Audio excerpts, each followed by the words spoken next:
Thanks for coming to tonight's webinar on Florida State University System and what it takes to get in.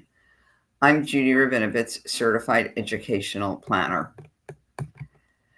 I'd like to tell you that there are a number of handouts that you may find handy to have for after the webinar to look things up, and you can find them all on our website at scorewebinar.com, right with the listing for this particular webinar. So, as you probably know, we have 12 state universities here in Florida, and they are located all around the state. And for 9 years in a row, our state university system was ranked by U.S. News and World Report as the #1 state university system in the country. Within our state universities, four of the more difficult ones to gain admission to, have been noted and named preeminent state research universities because of all the world-class research going on at FSU, University of Florida, University of South Florida, and FIU in Miami. And one of the, I find, most interesting things about our 12 state universities is the sizes, that they range from really under 1,000 to all the way up to roughly 60,000. Yet, despite their different sizes, and you'll see their different admission, GPA, SAT, percent admitted, they all use the same factors to determine admission.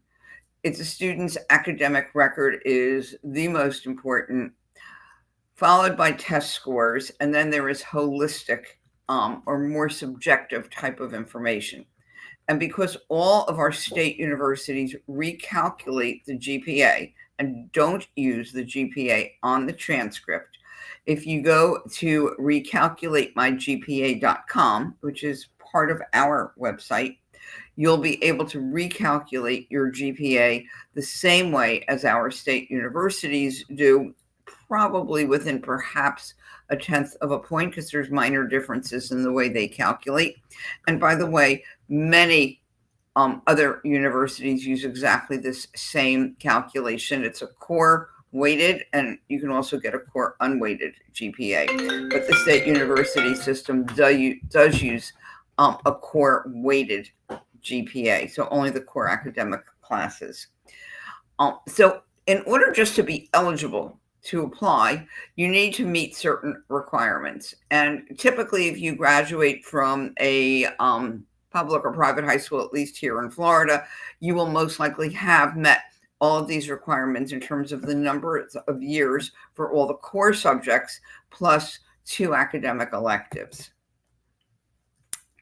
It goes a little bit further than that because, excuse me, besides the curriculum breakdown, they're looking for a core GPA recalculated of at least a 3.0. And if you have that, then any test score for SAT, ACT, or the classic learning test would be accepted. If your GPA is lower than that, and again, it's that core recalculated GPA weighted, if it's between 2.5 and 2.99, then you need certain minimum SAT, ACT, or CLT scores. And there are also some other scores that can be used, but these are the most common, excuse me. So the classic learning test, we've only been using it here in Florida since 2024, and Florida was the very first state to approve that test for admission. And I've given you a website that if you'd like to learn more about it, but I will tell you that there are precious few students who have used it for admission. So a few fast facts about our whole state university system, that we serve just over 350,000 students, and we've awarded just over 75,000 bachelor's degrees last year. We do have the second largest public school system in the nation, and we graduate students in 4 years at about 66%, looking at as an average overall 12 state universities. And there is a guarantee that if you are in the top 20% of your high school graduating class, assuming your high school ranks, you are guaranteed admission into one of the state university schools. It's not necessarily the one of your top choice, but and there are some rules and regulations about it, but it is called the Talented 20. So perhaps the most interesting fact is that with the new enhanced ACT, the state universities in Florida and Bright Futures are not requiring science. And in fact, the ACT super score, the composite super score that will be used for any student applying to a state university in Florida will not include the science, regardless of when the student took the test. So even if your ACT is from a year ago, and you had science, that science score will not be included in your super scored composite score. They'll see it, can't tell you what they will do with it. And we have one of the lowest costs of earning a degree. In fact, I think it was just quoted that it is the very lowest cost of earning a degree in the nation is here at our state university system in Florida. And just a few days ago, I did attend a presentation from the admission directors of all 12 of our state universities. And there was one buzzword that got used over and over and over again. I'm going to show it to you, but keep it in the back of your mind, try to figure out what you think that one word is that we kept hearing over and over and over again.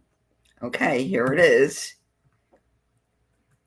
It was AI, and you're going to see that come up a lot in this presentation as we discuss academics. So I'd like to give you at a glance what it took this year in mid 50% ranges of test scores and GPA. And remember, that's a core weighted and recalculated GPA to get into our state universities, each one of them. And when you look at a range, like for instance, looking at FSU 4.3 to 4.6, please don't interpret that to mean, oh, you must have a core weighted GPA of 4.3 to 4.6. No, it means that the middle 50% of the students who were admitted had between a 4.3 and a 4.6. So 25% of the admitted students had less than a 4.3 and 25% had more than a 4.6. How much lower than a 4.3? Difficult to say. 4.2, 4.1. I'd say if the GPA is as low as maybe 3.6 or 3.7, it might be out of range. I can't tell you that for sure because that information is really not public. So one of the downloads that's on our website has all of this data, plus more dealing with things like deadlines and whether or not essays or recommendations, etc., are actually required. So the other very interesting thing I feel about our state universities is the wide range of how competitive admissions is. If we look at FSU and UF, they are clearly the most competitive of all 12.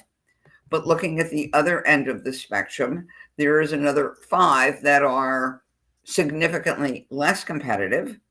And then there are those that are, in the middle. So there is a range for, I would say, for a huge number of, a huge range of students academically and test-wise to get into one of our state universities. There are honors programs within our state universities as well. And you can see here what you need to do to apply. And in some cases, there is an extra essay, and it could be application through the Common App. It could be application afterwards through a university's portal, which is something that students check once they've applied to a university. So in terms of applying to one of our state universities, all 12 of them are actually on the Common App, along with almost every university you've heard of in the country, and even some that are out of country. So there are over 1,000 universities on the Common App, all 12 Ivies, many of our privates here in Florida, What you're not going to find on the Common App, for example, is the University of California system. They have their own application. There is also another application platform called Coalition. At this point, none of our state universities actually use that or require it, and Common App is really the way to go because it just streamlines the application process if you're applying to a few of our state universities. I want you to note the early deadlines. Every one of our 10 of our 12 have early deadlines in October or November. And yes, there are regular deadlines that are significantly later, but the early bird truly does get the worm, and it's generally easier if you apply during the early period. And it could be called a priority deadline, or it could be called an early action deadline. Firmly suggest that you apply before the deadline. And many scholarships that are given by our state universities are going to be tied to deadlines, and typically they're more likely to be tied to an early deadline. So if you're interested in getting a merit-based award or leadership award or basically non-need-based financial aid, you're going to want to get your application in before the deadlines that you see here. So most of our state universities do not ask you to send an official high school transcript when you apply.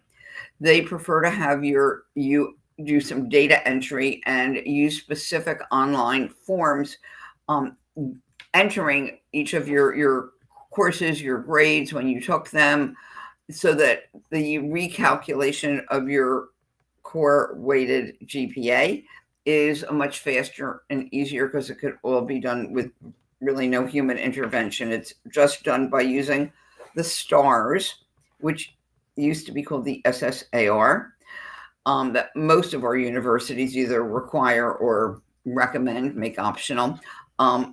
Only UCF uses something called the Spark. It's their own invention.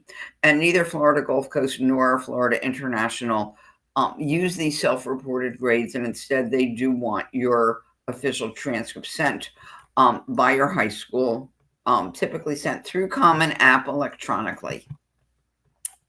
If you'd like to get some more information on STARS, which stands for the Self-Reported Transcript and Academic Record System, I've given you two websites here that you can learn more about it, but you do need to have, I would say, your official transcript in front of you, and perhaps two people sitting by the computer, one reading the transcript and checking it off as the other enters all the information relevant to that course. The Spark works in a somewhat similar vein, that UCF will actually send you a link to your Spark once you've submitted your application. So again, submit your application if you're applying to UCF before their October 15th early action deadline, so you can get working on your Spark. And there's some great instructions for filling that out on UCF's website. And just to give you an idea of what a STARS looks like when you're filling, after it's been, filled in, I'm showing you just some of the English courses that a student took in 9th and 10th grade, and it is organized by subject. And this is one of the ways a college might see it on their computer system. This actually comes from FSU, and it's color coded so that I can quickly look at it and say, gee, if there's a lot of pink and a lot of green and some of that bluish color, then I know this is a student who really challenged herself, because those are all the more advanced courses. So let's now move into specifics, and I will stop every few colleges to see if there are questions, and I am going to be doing the colleges in alphabetical order. And so we're going to start with FAMU up in Tallahassee. In fact, it is the only Florida city that has 2 state universities, and FAMU is our only historically Black university in the state university system. It's actually been ranked by U.S. News and World Report as the #1 historically Black college and university, that's what they call them, HBCUs. It's been number one in the nation as a state public institution, as a historically Black university. And it's actually third out of all of the historically Black universities in the nation. So FAMU is divided into a total of 14 colleges and schools. And you can see that there is a wide range from STEM to journalism, to the environment, just a wonderful range of colleges and schools. But I'd like to start off by focusing a little bit on the engineering school there, because it is the only shared college of engineering in the country. It is shared with FSU because they are both in Tallahassee. So FSU students who want to major in engineering actually take their engineering courses on the FAMU campus. And you can see that there's a very wide range of engineering specialties that are part of this very well regarded dual college of engineering. And the most popular major selected by the freshmen who entered this year are listed. Interesting that every single one of them is in STEM. And there are a few things that are fairly unique. That cybersecurity is going to be popping up a lot. You'll see it across a number of different universities. And a 3+3 law program is one where you can cut out 1 year of your undergraduate education in order to start law school a year earlier. And they do have a 3+3 law program. And they feel that these are their areas of expertise. And again, almost all of them are STEM. And they recently got 2 amazing honors. There's something called the Carnegie classifications that, among other things, will classify someone as a research or research 2 university. And they also do an opportunity college or university. And basically, FAMU is one of just 27 schools that has gotten both of those designations, and they did get them this year. And the newest thing, just opened actually on campus, is a new residence hall, the second phase of their towers. It did increase their housing capacity quite a bit. And it's very like ultra modern, state of the art, which is what we're seeing on a lot of campuses these days in terms of new construction. And just a few fun facts. They have 3 very famous, they probably have a lot more than 3, but I picked out 3 very famous alums, especially Kimberly Godwin, who was the first Black woman to ever lead a major news network. And their marching band is considered, one of the tops in the country, and they have played, even at the Super Bowl and certainly at, Obama's inauguration. Now we're moving back down south to Boca Raton, to Florida Atlantic University, and they had a record high number of applications this year. The school is getting so much more competitive. They even went to a wait list this year, and 4,300 brand new freshmen, including almost 200 at their honors college, which is up in Jupiter. Because it has gotten so much more competitive, it was stressed very highly when I was talking to their director of admission that you must get your application in no later than that October 15th deadline. And please don't try to submit it the night before. And that housing is hard to come by. And there is a deadline of March the 20th at 5 p.m. to apply for housing. And you're going to see that it's going to be across the board. And in fact, one of our state universities does actually require the housing application even before you find, well, they don't require it. They want the housing application even before you know if you're admitted or not. We'll get to that pretty soon. One of my favorite programs at FAU is the BSMD program. It's a combined undergraduate graduate program, so that, and you can do it in the typical 8 years, 4 years of undergraduate, 4 years of med, or you can do it in 7 years and cut out your last year of undergrad. And instead of having that senior year of undergrad, you have your first year of med school. They have it on both the main campus of FAU in Boca. They also offer it at the Wilkes Honors College up in Jupiter. Just to apply, there are some minimums that you need to meet. The students who get in are more than those minimums.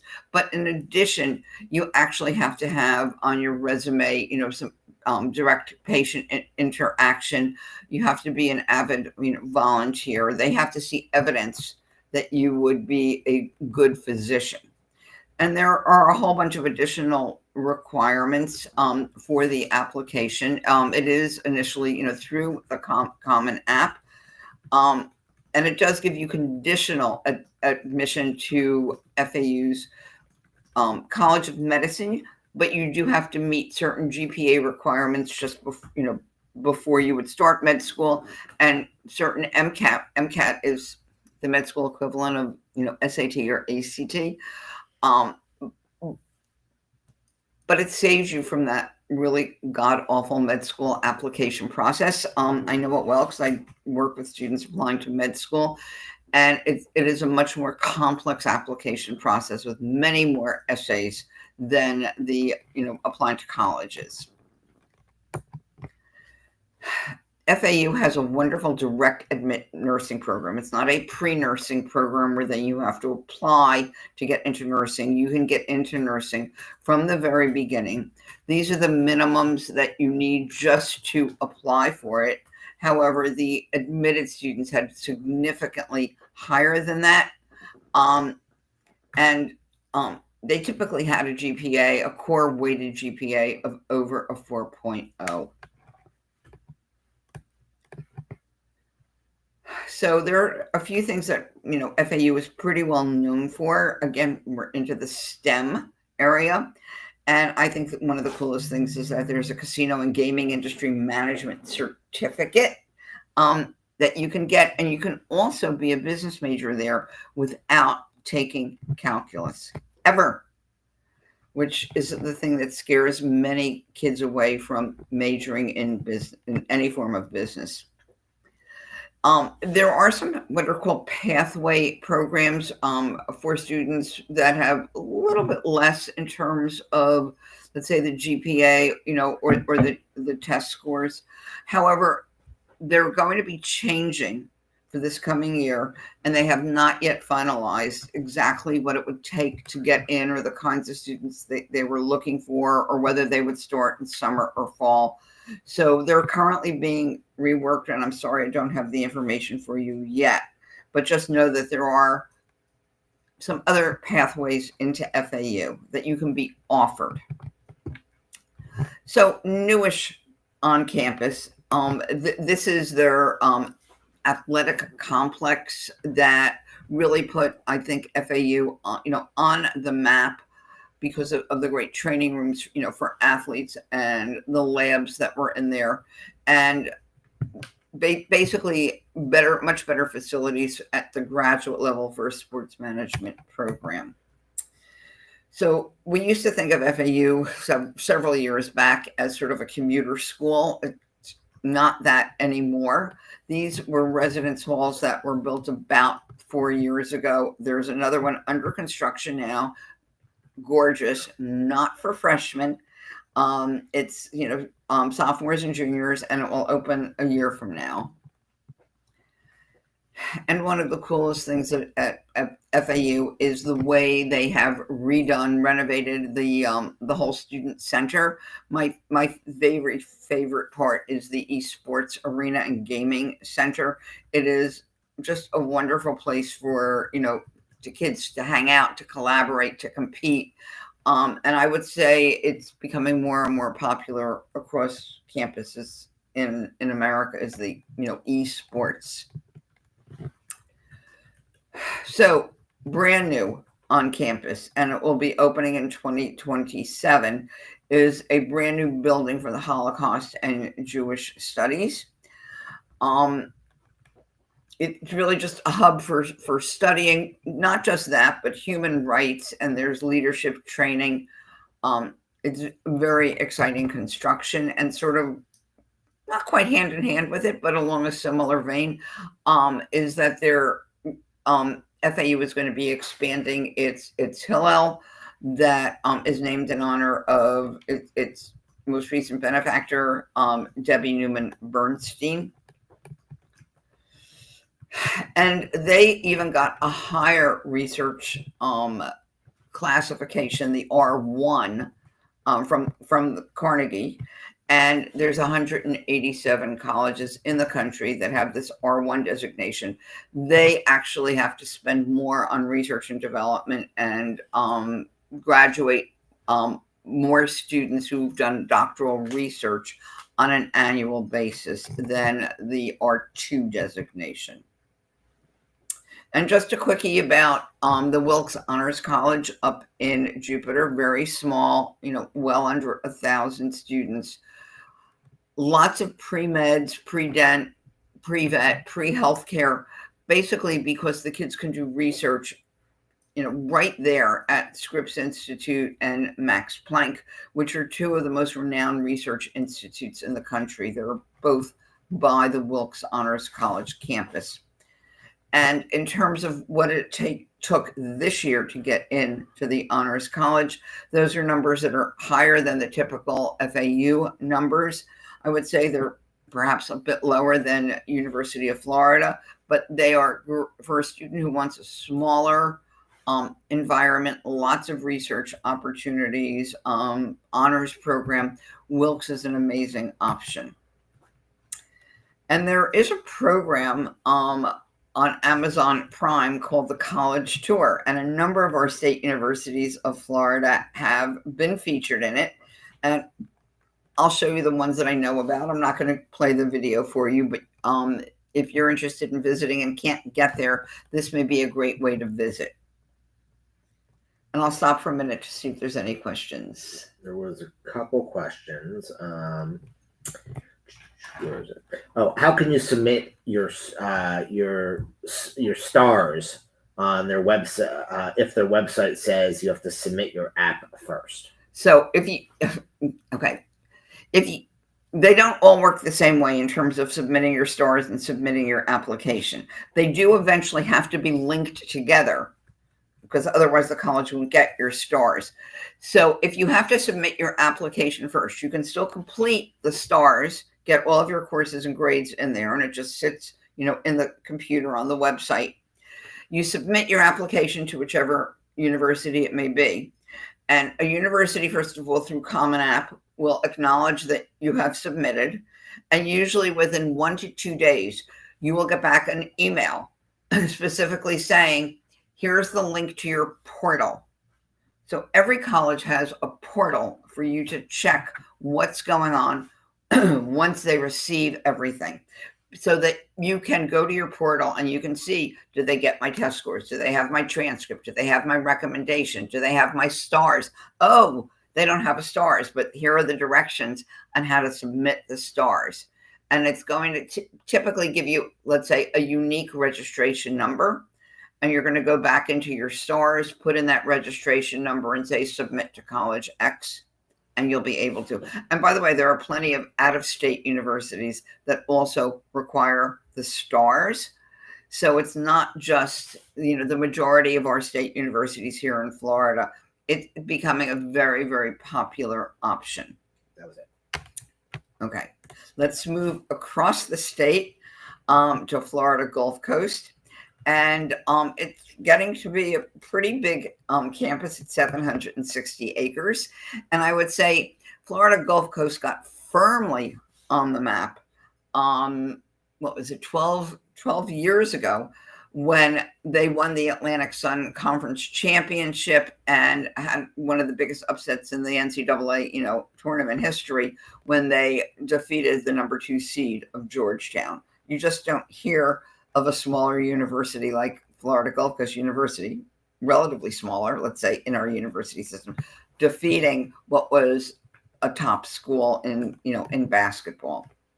So a few fast facts about, Florida Gulf Coast. It's not, as difficult to get into or as competitive admission, let's say, as, UF or FSU.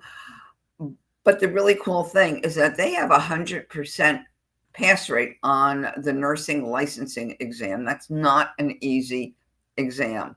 So they're obviously doing a great job, with their nursing programs.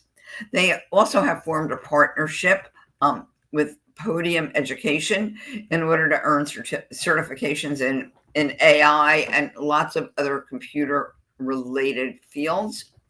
And they haven't raised their prices in 11 years. I don't know anything else in Florida whose price hasn't gone up in 11 years.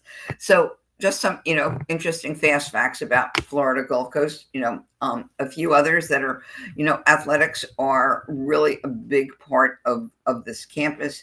And you can see a number of championships in both men's and women's sports.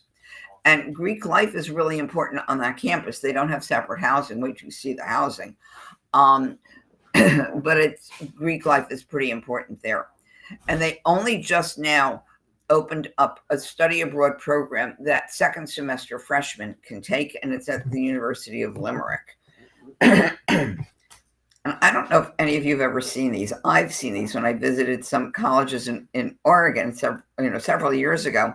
But these are food delivery robots that you can basically, through the internet, order some food and feed it in, where your location is and your student ID, and it will be delivered to you in a robot. And it's really fun to watch someone who's never used the robot before try to open it to get their food. I mean, there's a way, to do it, but you'll see these roaming around their campus.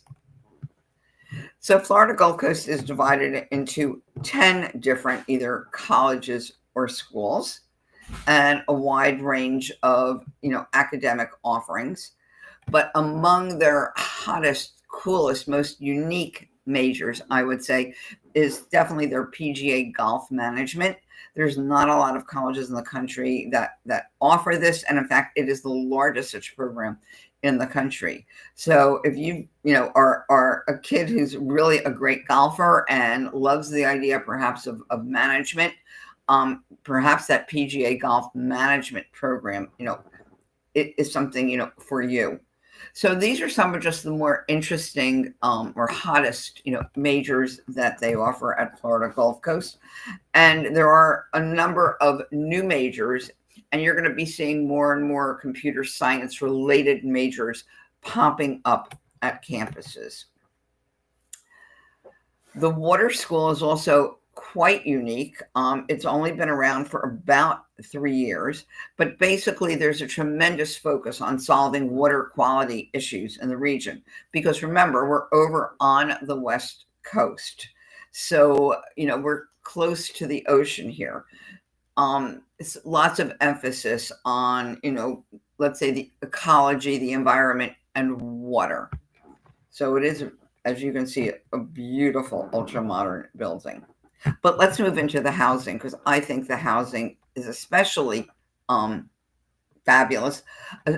Primarily, I would say the one I'm most familiar with is the North Lake Village, because this is really like resort living, because you've got a diner, you've got a Starbucks and a pool and a fire pit and volleyball, and it's just very, very cool looking. Of course, that lake is a man-made lake, but it's just a very cool place to live. And I believe that every student there has his or her own room. It might be part of a suite, but they're single rooms. And more than just the water building, because the environment is such an important element in an FGCU education, that they have ice farms that cool buildings, and probably one of the very largest solar farms of any college campus in America. And this is pretty cool, where they have an edible botanical garden. And, students and faculty make tremendous use out of it. And it's really become a living classroom for Florida Gulf Coast. And the mascot of the university is an eagle, and there is a pair of ospreys that nest upon, a tower at the main entrance. And I guess, they're just watching over the students who are there, and they're symbolizing, they're a wonderful symbol of the university's commitment to the environment. Okay, we're zigzagging across the state. We're coming south again, and we're primarily looking at Miami. Oh, actually, one question. Oh, there is a question. Yeah. How are admission stats different for out-of-state applicants? That's a hard question about how are admission stats, different for out-of-state applicants. Most of our state universities do not share the difference between in-state and out-of-state. They claim that they're held to the same standards. I do have some specifics when we get to FSU. And I would say that once you see those numbers for FSU, that might give you an idea for at least our more competitive universities. But I would say that it's definitely more competitive for an out-of-stater at UF and at FSU, at our two flagship universities. And I'd say it's getting harder for an out-of-stater at both UCF and USF, which are, I'd say, primarily the next two most competitive, universities. But at a minimum, you need to have, you need to be within that range. So in some sense, some of admission to our state universities, I don't want to say is completely predictable, but that if you're well into the ranges, that you have a great chance. And I would say an out-of-stater probably needs to be a bit higher in those ranges. Anyway, FIU, primarily in Miami, but they also have, other campuses, for example, in China. But everything that I'll be talking about this evening is really relevant to their location in Miami. So they talk about pathways. Just like FAU talks about pathways, there's different ways into that university. But they don't call it starting in summer or fall. They call it early fall. Not sure why they are so different from everyone else, but when you see on the FIU website a reference to early fall, it's the same as what we call summer B. It's starting, later into the summer, after graduation is over and after some, summer downtime. But you can get more information about the pathways and actually find out which pathway you are most suited to. But it's pretty automatic admission if you are in the top 10% of your graduating class. So FIU is known as a minority-majority university in the sense that the majority of their students are from underrepresented minority groups. And they talk about freshmen as, basically they refer to them as FTIC, first time in college students, because some of them actually don't necessarily come in as freshmen. You may come in with enough credits to be a sophomore or a junior, but it is your first time in college. But you can see the percentage of first gen students. And so typically it means neither mom nor dad went to college. And sometimes it's defined as neither mom nor dad has a college degree. It depends on the college. The Pell Grant is a government grant that goes to families whose income is below, pretty low, let's say a subsistence level. And if you have a student aid index, and that's part of the federal, the FAFSA, the free application for financial aid that every college requires. If you have a student aid index, which is the number that they give you at from the calculations of the FAFSA, if it comes out at 0 or less, then they're going to meet 100% of the cost of the tuition and fees. They're not necessarily going to meet your room and board, but it's called the Golden Promise at FIU.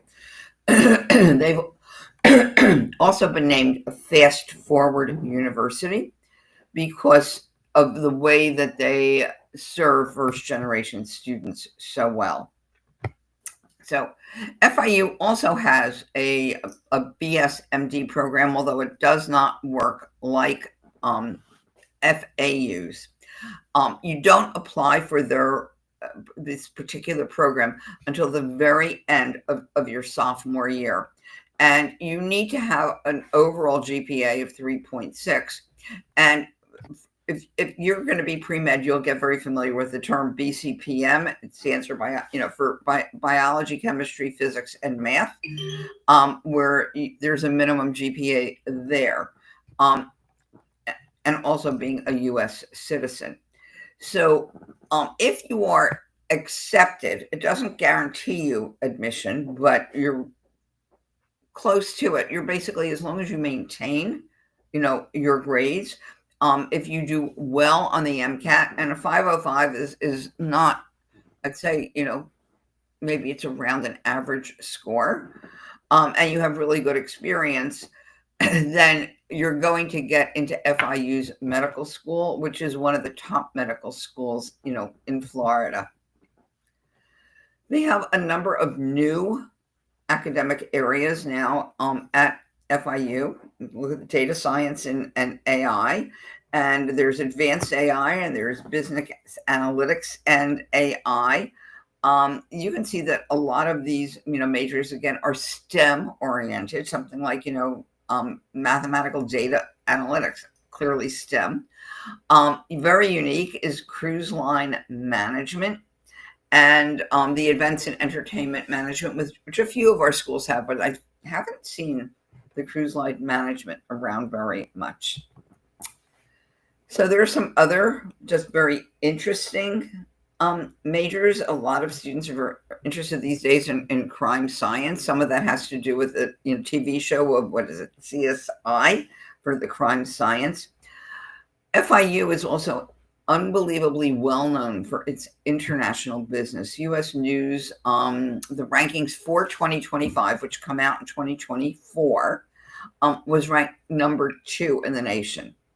And I think really cool, and I'd love to know more about it, is their major called the Internet of Things. So just like there's talk about outer space, there's also talk about inner space, which is their Medina Aquarius program, because it is beneath the surface of the Florida Keys. And that is obviously, it's a marine sanctuary. It's wonderful for kids who are interested in marine science. And what will be opening really very soon, spring of 2026, is their new College of Engineering and Computing. It's a pretty enormous, ultra-modern building. I believe it's already there now, is within the Green School of International and Public Affairs. They've added sort of an addition on, because the number of students who are interested in pursuing this field, has grown. And you may know that they did rename, I think it was last year, their football stadium to the Pitbull Stadium, because he purchased the rights. He gives them $1.2 million every year for 10 years. And I think as a result, there are more, concerts and other events that are hosted by, Pitbull himself. Sort of like an added little perk for the university. They are also on the Amazon Prime, The College Tour. And let me see if there's more questions. Okay. So yeah, Florida Poly. I think this looks like the Starship Enterprise. Sorry, I am a Trekkie. What is it? Live long and prosper. This is the first, academic building that was, it's more than academic actually, initially, the first building that was built on campus. It's the IST building. Just very, very, very ultra modern, state of the art. It had study areas and meeting rooms and classrooms. It even had residential facilities when Florida Poly first opened.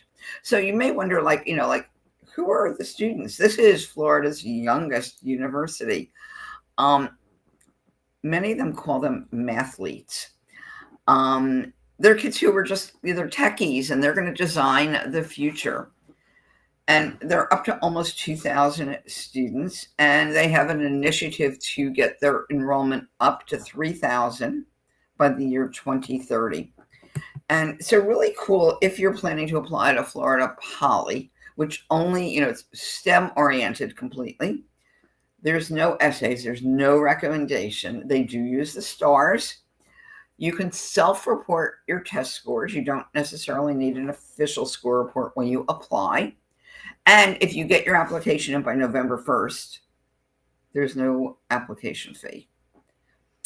So that's, nice encouragement to get your application in.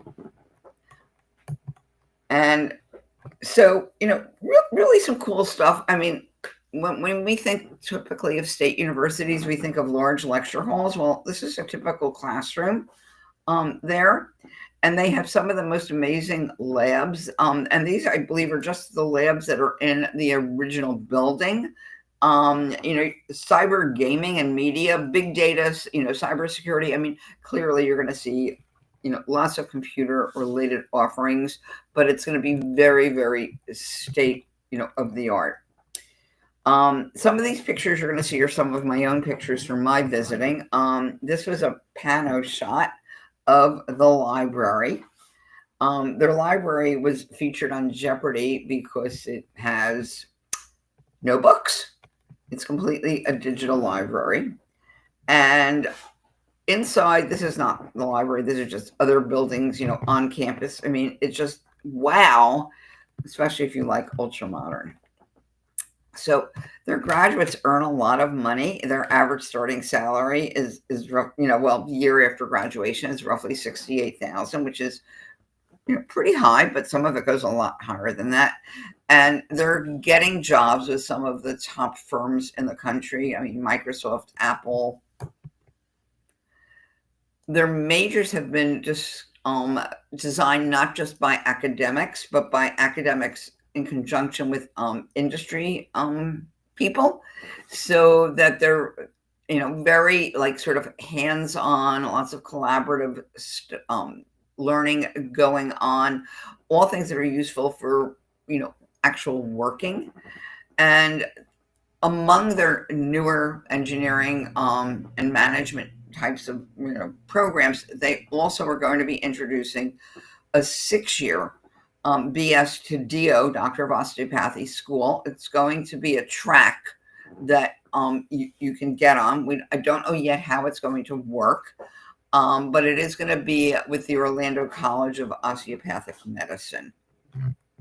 And physics is going to be a new major. It's like sort of a normal major.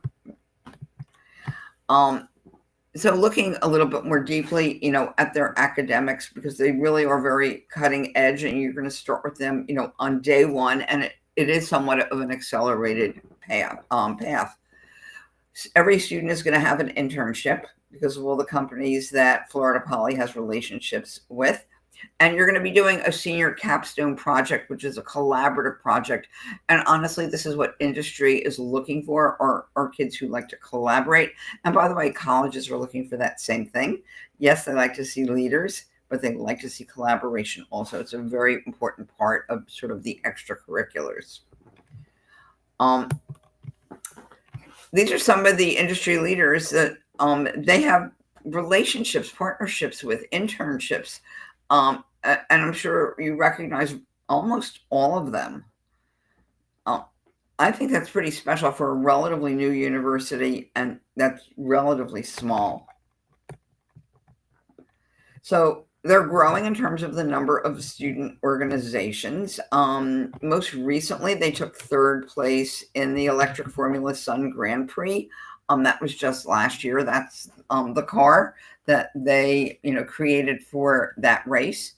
And their largest team, by the way, is the robotics team, but they compete, among other things, in combat robotics. Don't ask me what that is, but I don't think I'd want to be involved in it. Their archery team is pretty good too. Just to show you a little bit more of campus, this was, I believe, the 2nd academic building, the Applied Research Center. So pretty cool looking on the inside, very cutting edge. Their engineering building, 3rd academic building on campus, which has allowed them to, increase their population, their student population, their faculty collaboration, and, give the kids, state-of-the-art classrooms and laboratories. More residence halls. We're up to phase 3.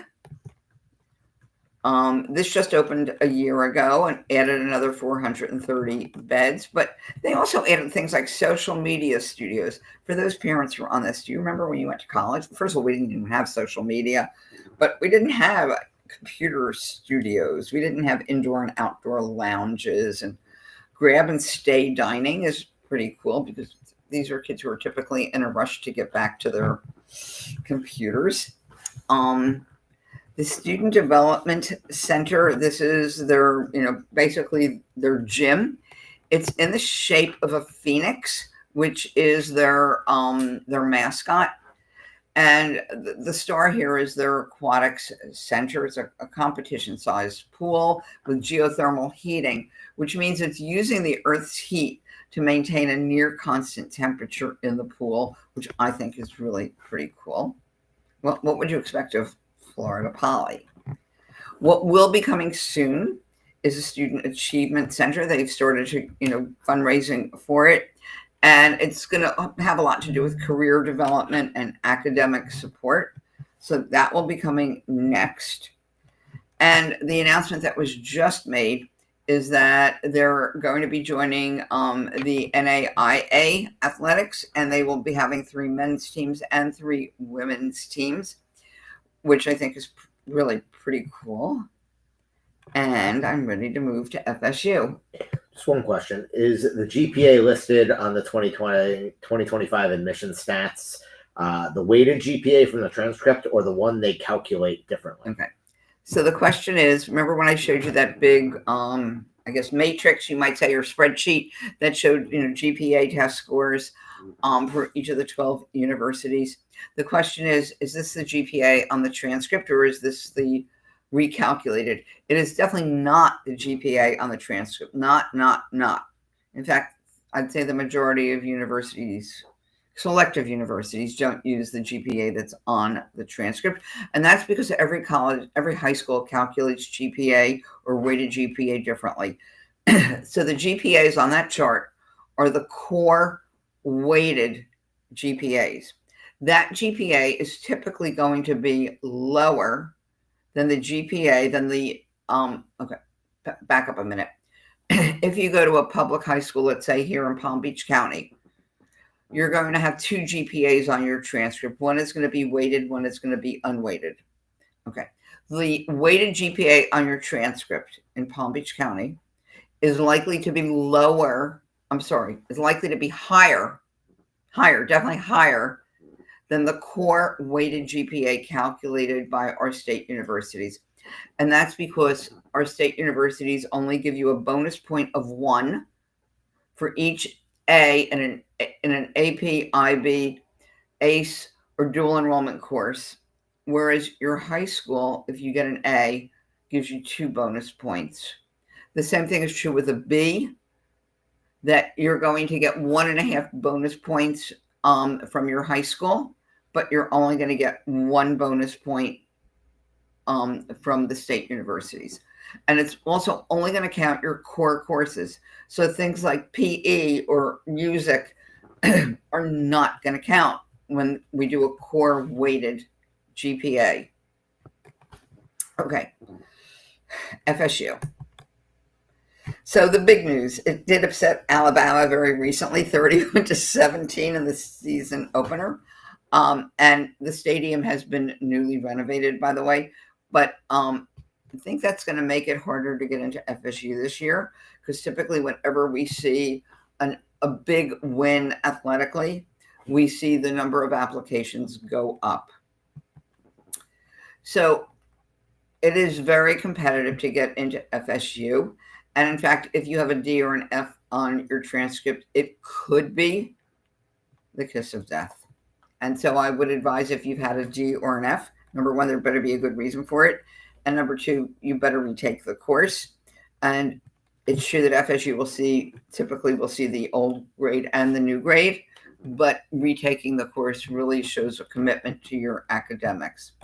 So to get into FSU, these are the minimum requirements in terms of the number of years you have of each of those courses. However, the typical admit has more. So let me explain that. Let's just start with math. I'll just do math. Math is my favorite because that's my background. So you have to have 4 years of high school math to get in. So 4 years, what do we have? Algebra 1, Algebra 2, geometry, pre-calculus, that's 4 years. but the average admit has 5.5 years. So what does that mean? That means that the students either have AP Calculus, or they have 2 years of AP Calculus, or they have AP Stats, or they have a year of AP Calc and a year of AP Stats. But I'd say it's going to be pretty difficult to get into FSU without having at least AP Stats at a minimum, and typically AP Calc. And students really are expected to have both math and a science senior year, even if you plan to major in underwater basket weaving. No, even if you wanted to major in theater or English, and your hope was never to take another STEM course again, well, you will have to no matter what. Okay. So you can see the vast number of applications that they had, and the small number of admitted students. The admit rate in-state, out-of-state, very different from each other. The overall admit rate, 30%, is, I guess, reasonable in today's market. But in-state, 38%, out-of-state, 19%. And so you can see what a typical out-of-stater looked like for FSU. Now, remember, other things get you in, because if you were a recruited athlete, if you were a ballerina that the dance program really wanted desperately because of your audition. So those students make that in with less when it comes to the academic record or the test scores. But you could use this perhaps as a benchmark to say this is a typical out-of-state student for FSU. And I would just assume that the typical out-of-state student for UF might be a tad higher, but not much. So the applications went up 9% from last year to this year. That's a big jump. But look what happened in 10 years, almost 200%. So I have to define FSU as hyper competitive. And almost 2/3 of the class that got in this year had calculus or higher. And definitely, as I said, you have to take math and science as a senior if FSU is going to be realistic for you. And I couldn't believe that the number of AP, IB, ACE, and dual enrollment courses on average that an accepted student has is 13. They could be 1 semester courses or 1 year courses. So what I mean by that is if you take AP Lang, it counts as 1 even though it takes a full year. If you took dual enrollment English ENC 1101, it also counts as 1. It's a 1 semester course. A push, AP US History, 1 year, it counts as 1 year, 1 unit. But if you take, let's say, AP Microeconomics, it counts as 1. It's just a 1 semester course. And first year students start with an average of 37 credits. That basically means you're starting as a sophomore. You may be able to get through FSU in 3 years. I'm not sure why you'd want to rush it. College years other than financial, college years can be the best years of your life. So the honors program, you can see the pretty high numbers for the honors program. They admitted 3/8 of them, so roughly 37, 38% of the students who applied for honors. They also work through their portal that once you've submitted an application to FSU, which I hope you submit early action, which is only open to Florida residents, by the way, within your portal, you'll get the essay question and you submit it through your portal. So they have the earliest, they are among 2 schools that have, I believe, two of our schools have an October 15th early action deadline. If you're out of state, you can only apply, regular. And I would tell you, do not miss that regular deadline of December 1st. If you wait, whether you're in state or out of state, and you wait until February to apply, the chances of getting in are dramatically reduced. I'm going to actually skip to the next screen because this is a screen that you may want to even take a picture of if you're interested in FSU. By the way, if you are deferred from FSU, submit your first semester grades. And you do have an option to submit a YFSU video, which I would strongly recommend. This is a chart giving you all the deadlines and materials, like when do your scores have to get there, when does your stars have to get there. And in most cases it's well, it looks like on all cases it's a week after the actual deadline. And you have different deadlines for when your scores have to get there, and then when you're going to find out your admission decision. I've also given you the link to it on their website. And by the way, we are recording, and so if there's something that you missed, you'll be able to go back and play the recording, see the presentation, and skip to the part where if you missed something and want more detail. So these are the very most popular majors for freshmen. And one of the interesting things is that computer science is not a capped major, which it is at many universities where they only allow a certain number of students in, and you can actually even transfer into computer science. CS has become probably the hardest major to get into across the board in universities. FSU, and the same thing is true with UF, they don't admit by major. However, you are expected to have higher level math and sciences if you're going to be a STEM major. And so STEM, science, technology, engineering, mathematics, and computer science fits in that. Many of their majors are incredibly highly ranked on a national basis, and I've listed all of them for FSU. And FSU is considered a flagship state university, just like UF. And these are some of their newest majors. And AI education is beginning to permeate more and more what's going on at FSU. So they have a partnership, and there's only 11 colleges in the country that have partnered with Google on research, studying, developing whatever advanced tools. And so students and faculty and staff at FSU actually have access to all of these advanced tools. And I can tell you, as a professional, and even though I'm no longer involved in the computer field, which is also my background besides math, just keeping up with what's happening in the world of AI is really difficult. Thank goodness I have my son Jason, who keeps up with it like crazy and teaches me all kinds of new things. But they have a weekly faculty innovation series on emerging technology so that the faculty can keep up with it, because we all know that teenagers learn things like this a lot faster than adults. So what's new-ish on campus? Student union, which is really just 3 years old, with restaurants and a bookstore and a sports bar and even a bowling alley. They have special housing, and it's a living and learning community, which is popular on many campuses when kids have an interest in one particular thing. That it could be a whole dorm, or it could be one floor of it.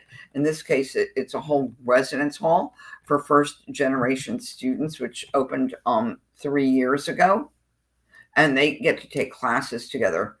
About 30% of FSU students are first gen, and there's a tremendous commitment to their success. I'm actually happy to say that my two nephews are both students at FSU. So what will be opening very, very soon is this College of Business Legacy Hall. It will be the very largest academic space on campus, cost well over $130 million. It's just all state of the art, even with a Bloomberg trading room, just areas to study, areas to hang out, and just collaborative space for working together. So truly a world-class facility. Some of you may know that FSU was very famous for its circus.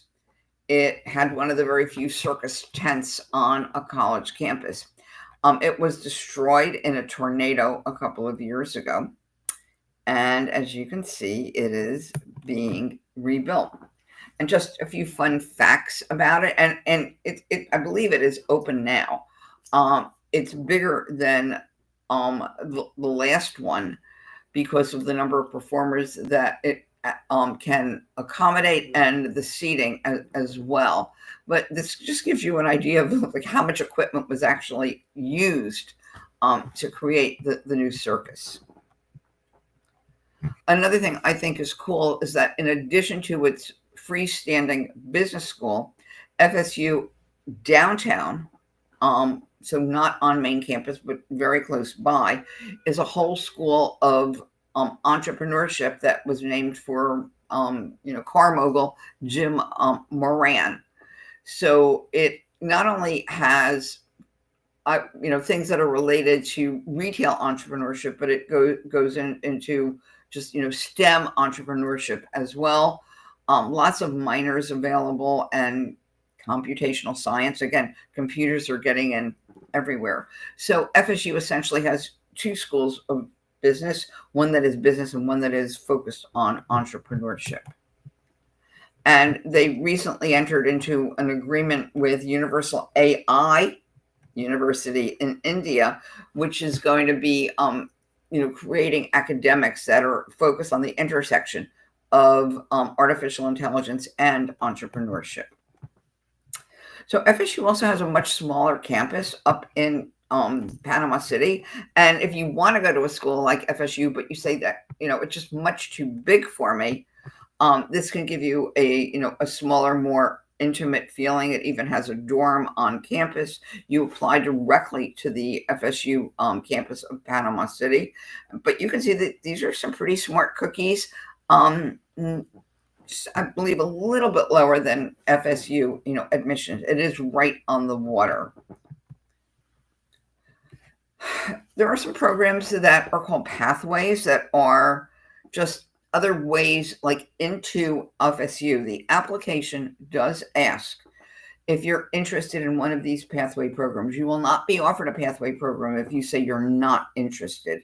But if you feel that you're borderline admissible, it pays to say that you are interested in one of these pathway programs. By the way, FSU changed its application summer and fall. For the last few years, you had to indicate summer or fall, and that was the only term you would be considered for. They've gone back to something closer to their original, where they're asking you on the application, are you interested in summer? Are you interested in fall? Or would you consider both? And again, I'd say if you feel that you're borderline admissible, say that you want to be considered for both. So these pathway programs are sort of different ways to start college at FSU, but not on the main campus. So you could start on Panama City. You could start a first semester or a first year abroad, or you could do what's called the FSU Next program, which is expanding. And I'm giving you the GPAs and test scores that it took to get in for this year. And some of them are definitely, are lower than regular, FSU. So let me just see, let's go into it. Let me go back up to this and explain. The next program, which is the one that is really growing, is that you do one semester at Tallahassee State College. So you're up in Tallahassee, and you actually take one course on the FSU campus. And after that first semester, you transfer into FSU. And you may wonder, well, why do they have programs like this, where you might do your first semester abroad, or you might just do one semester in Panama City? Why do they do something like this? Why can't they just admit everybody to the main campus? So this is a very popular move by many colleges. Kids drop out after one semester. They may be homesick. They may not know how to handle the freedom that is given to them, living, more independently on a college campus. They may feel that they made a wrong choice. But there are a lot of kids who don't return after first semester. Okay. Remember that college is a business. We now have empty beds. That's lost income from our empty beds, and also lost income even from our dining facilities because they're not buying dining plans. They're not here. Same things happened during COVID as well when kids were not on campus. So if you have a 1-semester program in another location, you can typically bring all of these kids as individual cohorts back to your main campus for second semester because there are vacant beds and you're not going to lose any money. So you have extra space for them elsewhere for 1 semester. There's one-year program, and you can, that's one option. But you can now come back, and you come back with your friends who are in this program with you. So it's not like you're transferring in like a newbie. You're not. You're coming with a group of kids who are in that program with you. There is also a first-year abroad program that is not a pathway program. It's like, I like to just do my first year abroad. And there are 4 different abroad campuses. I actually got to visit the Valencia, Spain campus directly across the street from the campus. And it is a very, very small campus. Is this, this bridge and this, I think it's a Gothic building. It's a great, Valencia is a wonderful city in Spain with just so much to do. Okay. FSU has a special summer program for basically first gen and financially disadvantaged Florida students. You have to be a Florida resident. And this is one of the few such programs that you can apply to. Almost all of our universities have these sort of summer bridge programs for first gen or financially disadvantaged students, but they're programs that get offered to you if you're in that category. This is one that you can actually apply for. And you can see the score range, so that is significantly lower than the regular FSU range, and the GPA range is lower as well. But it's a smaller program with lots and lots and lots of mentoring. And it looks like they accepted roughly, a third of the kids who applied for this particular program. And, the majority of them, almost 80% of them actually enrolled in that program. So FSU is known as one of the top 10 most beautiful campuses in America. That's not just some crazy students. That was from the FSU circus. But other accolades besides being a really beautiful campus. ListWire in 2023 said it's the #1 college in the nation for Greek life.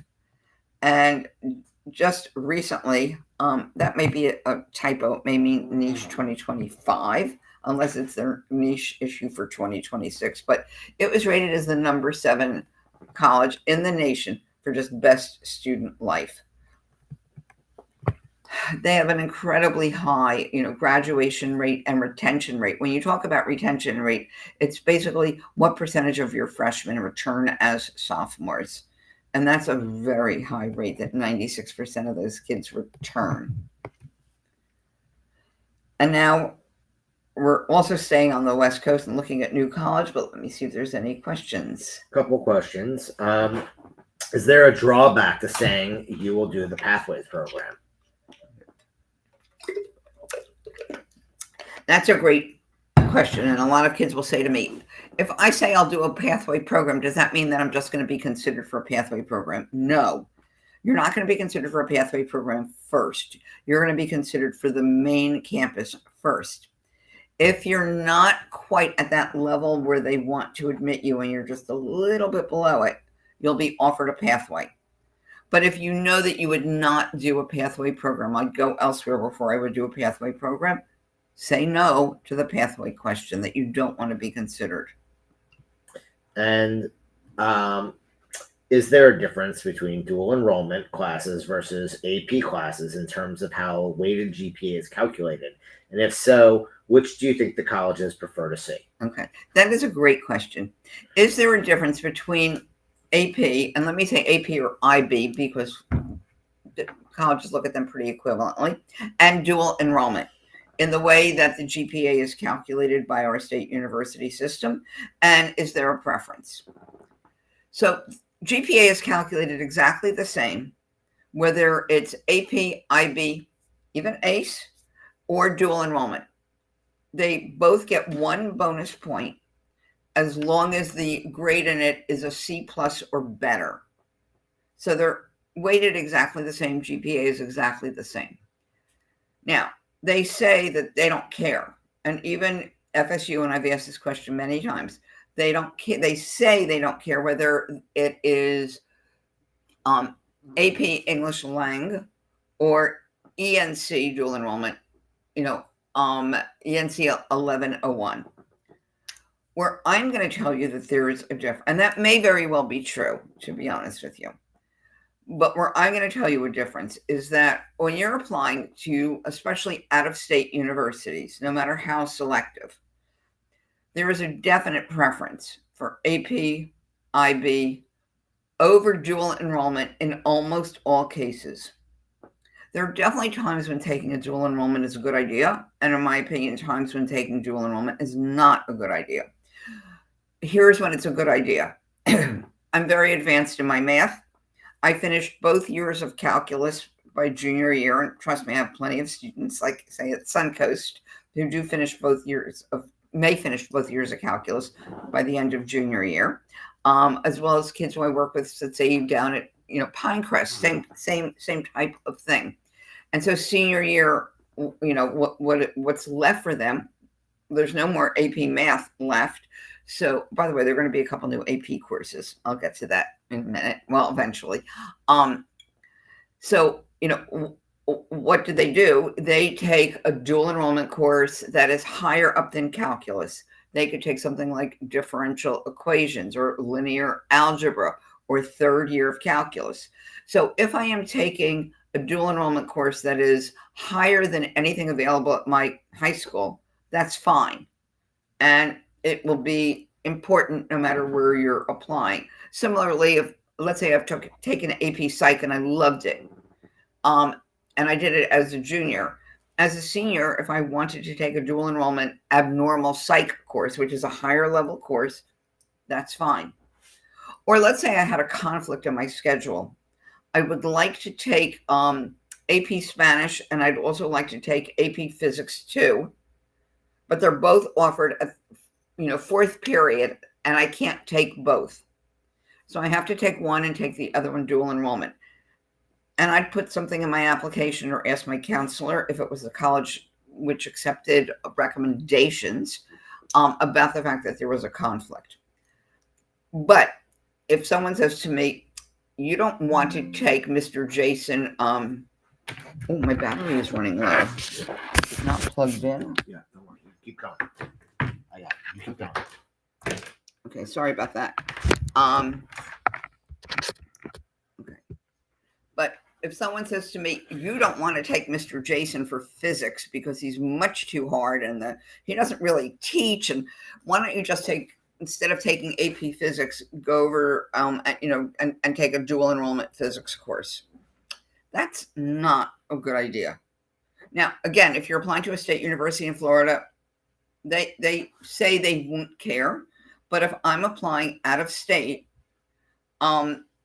they prefer AP and IB. Those are universal. Those are international. They know what they are. But how do they know what a dual enrollment physics course is? How do they know anything about the quality of the school, where you took it?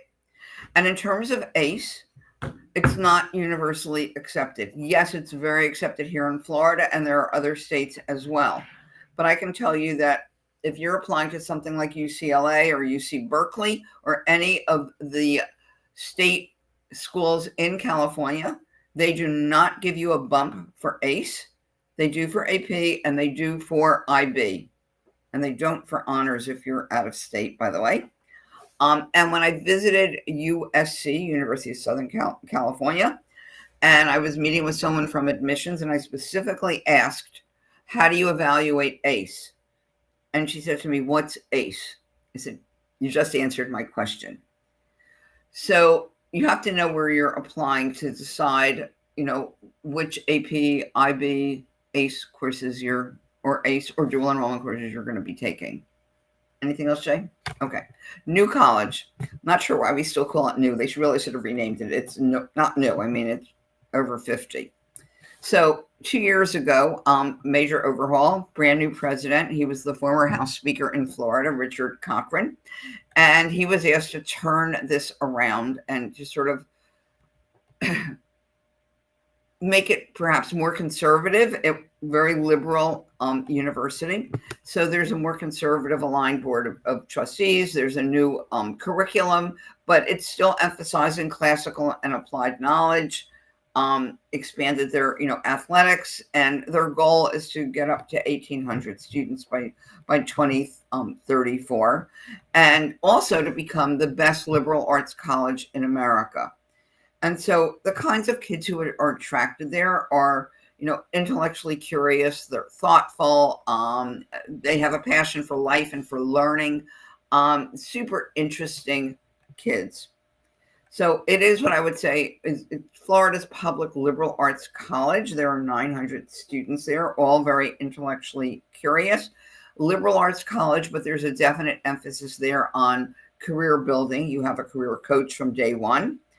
AI, there's an AI focus that was added to their data science major. There is a great books, which is very liberal arts oriented, an area of concentration. You can have one-on-one tutorial classes. And it used to be that they gave no grades.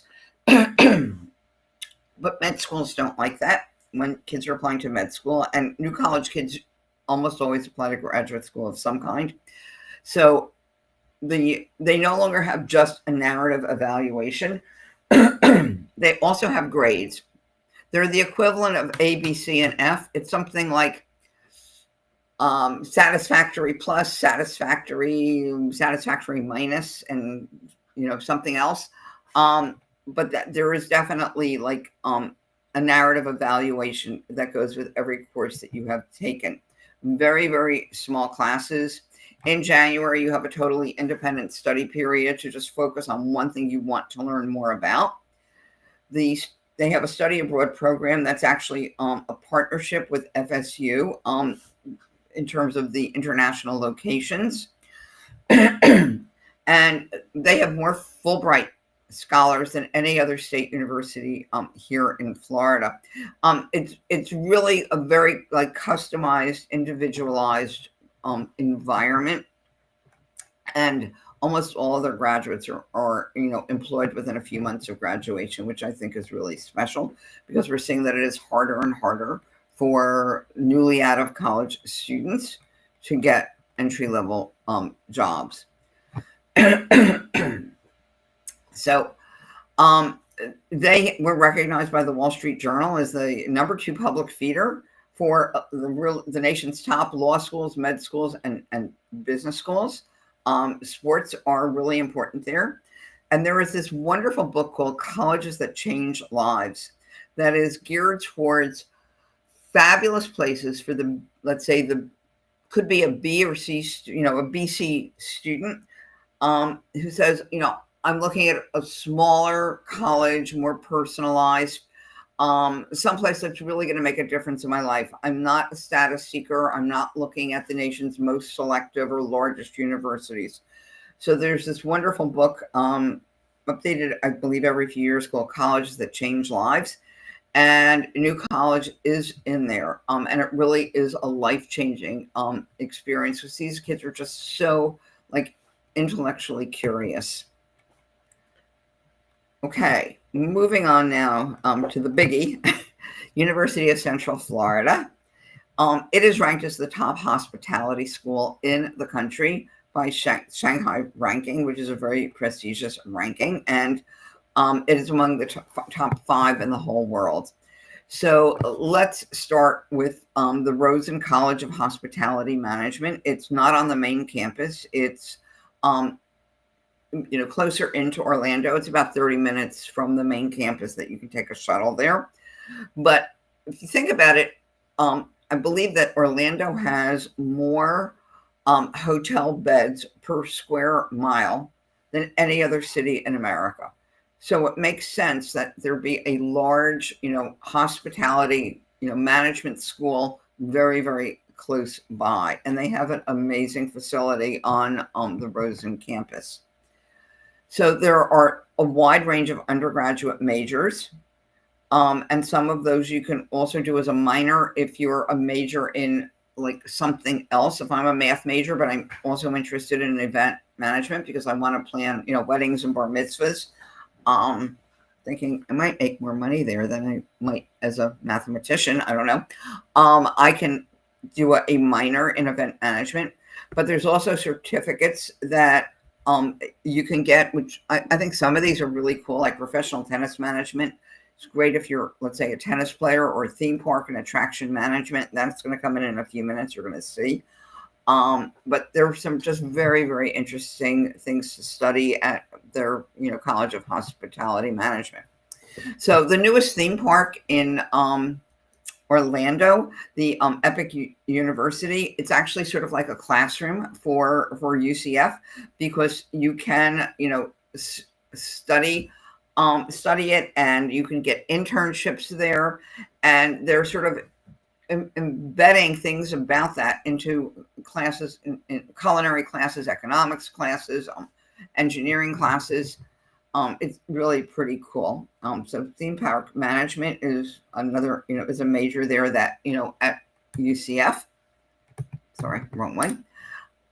I was very disappointed when they discontinued their BSMD program, which was very, very similar to FAU's. But they do have a partnership with their College of Medicine for like all kinds of pre-health events. If you're in the Burnett Scholars program, the Burnett is the honors program. It's the name of the honors program at UCF. And the top 10 nights was a guaranteed admissions for, I think it was the top 10% of your class. They've actually done away with both of those programs. So it is, not only is it our largest campus with more than 60,000 undergrads spread across their main campus, the Rosen campus, there's a downtown campus, and there's a health sciences campus. It's also the third largest in the United States based on undergraduate population. It's after Arizona State and Texas A&M. So just wanted to give you a sense of the number of applications that they received, and the admit percentage is broken down by summer and fall. You can see where you have a definite advantage if you apply for summer. And by the way, for our state, most of our state universities, might be all, but definitely most, let me say, you must do one summer in order to graduate. Why not make it? And by the way, it doesn't have to be at that campus. It could be at any campus. But if I'm going to start college in the fall, the end of August, why not start earlier in the summer? Personally, first of all, you only take 2 courses. Much easier to get A's. Get the lay of the land academically, socially, fraternity-wise, the local restaurants, the local hangouts. It makes coming back in the fall far less intimidating. You're with a much smaller cohort. You're going to make a lot of friends if you start, in the summer. So the fact that summer may be less competitive admission-wise than the fall, I firmly believe in the summer admissions, and get 2 courses under your belt, especially for that semester where you can't get, the 11 a.m. class with your favorite professor, and all that's available is 8 a.m. and you really don't want to get up early to take that. So I'm a big believer in summer admission. For some of our schools, UF in particular, it really doesn't matter. The admission stats are virtually the same for summer and fall. Okay, so a few facts. They seem to get quite a few National Merit Scholars. This year, 73 of them. These are kids who have scored as close to perfect as possible in the PSAT, have followed it up with top SAT scores, and their teachers love them. Very few kids here who were admitted submitted the classic learning test score. Almost everybody SAT, ACT, and we never went test optional during COVID. They're fabulous leadership opportunities, and I'm not sure exactly what is involved here, but they're part of NASA's Artemis program to return to the moon. So kids who are very interested in space exploration can find a home here. And their arena, which is also called the Dungeon, seats more than 10,000 fans. So some of their hottest majors and their newest majors. And right now, they're going through a huge faculty expansion. I mean, really huge, within engineering and computer science, because there's such a growing demand for engineers and computer scientists. And right now, they have over 15,000 students. That's what, about a quarter, what, 15, 30, yeah, about a quarter of their undergraduate population is involved in, majors that are part of the College of Engineering and Computer Science. So, really expanding their faculty in that area. So, UCF, some of you think it stands for the University of Central Florida, right? Mm-mm. Under construction forever. So, the downtown campus is their newest campus. It's about 6 years old now. It's shared with Valencia College, which is one of our state colleges. And the degrees that you can earn downtown are very much aligned with some of the local industries, so that it's easy to get an internship or job in the same area that you're going to school. And yes, there's a residence hall downtown. So that's newer construction, 6 years old. But here we have, what do we have? 1, 2, 3, 4, 5, 6, well, lots and lots, a couple dozen recently completed projects on the main campus of UCF. A few more that are either in design or early, or it's still in construction phases. But newest, and they're so very excited about this, that the nursing pavilion on the Lake Nona campus just opened. And very much UCF is also known for its nursing program. There's tremendous demand for nurses in the state of Florida. If you like the sciences, if you love people, and you want to be assured of a good, high-paying job when you graduate, think about nursing. You should have AP Bio and AP Chem under your belt if you're going to go into nursing.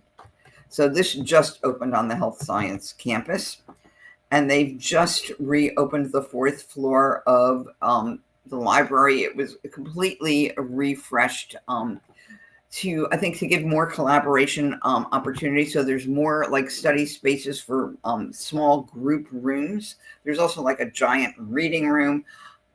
It's just very, very state of the art. So this just reopened when school started in August. And the under construction, yes, it's under construction now, is it's called Bounce House Roth Tower.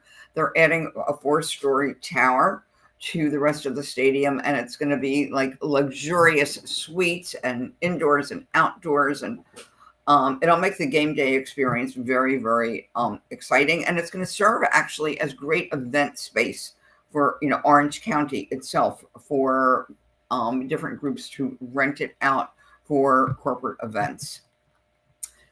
UCF is also featured on the college tour. And I'm ready to move into UF. Okay. So AI has been featured across the curriculum for a few years now. I want to say this may have been one of our first Florida universities to really start emphasizing AI. So no matter what your major is, if you want to get a certificate in AI, it takes 9 credits. It's typically 3 courses that you can earn a certificate in AI. And I can tell you, with job postings we're seeing now, having good knowledge of AI, going beyond things like, say, ChatGPT and Perplexity, which are just 2 things that I use every single day, no matter what. Having a deeper knowledge of AI is certainly going to help you land that first job. About 300 faculty members are teaching AI courses or using AI in their research. And in fact, there are more than 230 AI courses across all majors. So, did I miss a screen? No, okay. I guess that's coming up. So the Malachowski Hall for Data Science and Information Technology. God, this could be at home at Florida Poly. It's so, ultra modern looking. It opened just a couple of years ago, and it connects various disciplines, together. Things that all have, say, data science and cyber technologies, in common, and maker spaces, which have become sort of a buzzword and a key on a lot of campuses, where kids can actually make things. And they, like, the most common thing I've seen are the use of 3D printers to create, something like this. You're making 3D things. But anyway, they have maker spaces there, which are super cool. Oh, here's the screen I was looking for. So UF has a computer called the Hypergator, and it is the most powerful university-owned supercomputer in the country. And they've had it for a number of years. It's not like it's brand new, they just got it. No. So, I mean, AI has, completely infused UF for, I would say, years before it became more and more popular on other campuses. They all have, some, AI things related now, but UF really initiated it. So what's new? Goodness, let's see. Bachelor's degree in Hebrew, a great books curriculum, a PPE, although theirs is PPEL, a philosophy, politics, economics, and law, very, very popular major, has been added at UF. And definitely now a cybersecurity specialization, which has just been proposed in computer engineering. I can't imagine that it's not going to be passed. And UF likes to encourage kids to do very unique combinations. And one that they mentioned was art and mechanical engineering.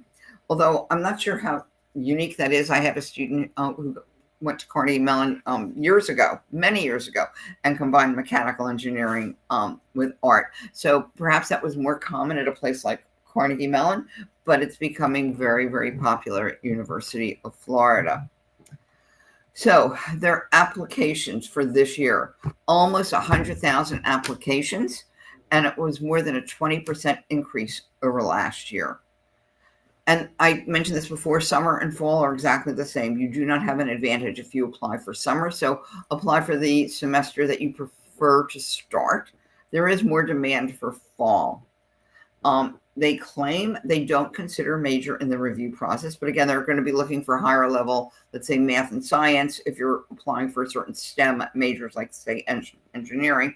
And if they're thinking about offering you the PACE program, and I'll get into it, they do have to look at your major, because there's certain majors that they offer in PACE. Now, UF is the school where you actually have to apply for housing even before you find out if you get in or not. And there is I hope it didn't go up. I forgot to look this up. I have to admit that. But there was, and probably still is, a $25 non-refundable housing deposit that you have to make with your application. So you're putting out another $25 and you're applying for housing before you get your decision at UF. If you wait for your decision and get in, A, congratulations for getting in, but B, you may not get housing. So they are pushing you to apply for housing within a couple of weeks of filing your application to UF. And they did add an early action. Their deadline is November 1st. So I'm going to say by around November 15th or 20th, you want to get your housing application in to be assured of housing. So they have a pretty wonderful honors program, and they even have a new state-of-the-art honors village. I believe there's 4 residence halls in there, and it houses 1,400 honors students. But here's the profile for an honors student. So can you imagine a weighted GPA of 4.7 to 4.8? This is a straight A student who took a load of advanced courses, AP or IB, dual enrollment, but probably got straight A's in order to have a 4.7, 4.8. And look at those SAT and ACT scores. I mean, they're crazy. And, of the 17,000 kids who applied last year, we don't have this year's numbers yet, only 11% of them were, accepted. And you have to go beyond just the numbers. You have to have the extracurricular and community service.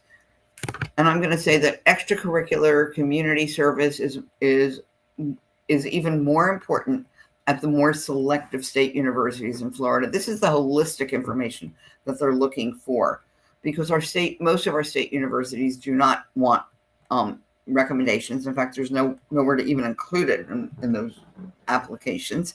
And if somebody were to mail it in, trust me, they've said it to me before when I've asked, they will throw it away. They don't look at recommendations. But they are going to be looking, like FSU asks for your resume. I believe University of Florida asks you to write an essay about your most meaningful extracurricular activity. So those things are incredibly important to them. So FSU also has other pathways besides the main summer and fall. So they have something called Innovation Academy. So it's not AI, it's IA. And it's unusual in the sense that you don't start school in August like everyone else. You start in January and you go from January through August. So it's a spring summer calendar. During the fall, you can do a study abroad, you can do research, you can get an internship. But you're going to school at a very, a unique time. And it's a much smaller, much more personalized program than going to UF itself. It only has a little more than 25 majors. And I've bolded the 5 majors that are the most popular for students who are currently in Innovation Academy. And every one of their majors has the same minor. You can guess it, right? It's innovation. But they all encompass things like entrepreneurship, starting things for yourself, designing things, being really creative. And again, these are kids who are looking for smaller, more interactive, more of a small college experience. But they recently added a brand new AI track. You don't have to be in it, but there is an AI track. And these are the latest admission stats, which I was able to finally just get from the assistant director of the program. But this is what it took to get into the next class that will be starting in this coming January.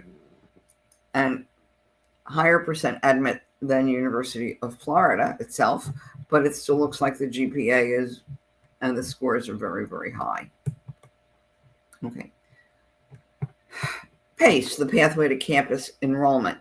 You don't apply to PACE. You can get selected, and it's an automatic selection if you're sort of maybe a little bit lower down than the kids who were admitted for the regular summer or fall, and you're automatically considered for it only as a backup, not as the main consideration, as a backup if you're applying to one of those majors that was listed.